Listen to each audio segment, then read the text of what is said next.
Good morning. Today I'm going to discuss what dislocation or dislodgement of the tooth from the mouth means and how to take care of it.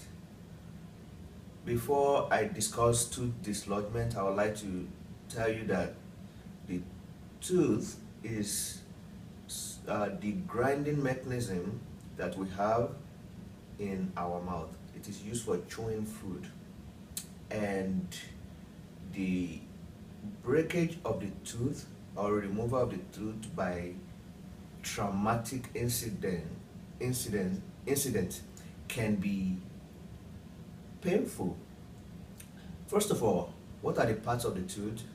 The tooth is shaped in the form of an object, a stool-like object sitting on two legs, and the top part of the tooth, the one that is exposed to the food, is called the enamel.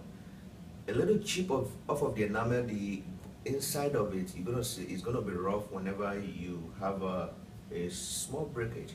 That's called the dentine. As you go inside, you get softer parts of the tooth. Sometimes if that is broken, you get white milky discharge. That's called a pulp. As you go deeper, you see blood vessels. That area, that is called the dentine. As you go deeper, you see blood vessels. That area is called the pulp, and the root is where the tooth emanates from. So often in many injuries, especially injuries involving small ball throwing like hockey and all those racquetball, you may find possible injuries to the mouth, to the face, and as well there are other sports or like boxing. You have a lot of tooth eruption, tooth avulsion from such sports. So whenever a tooth comes out completely, that is complete dislodgement of the tooth, I suggest that you put the tooth in milk or salt water.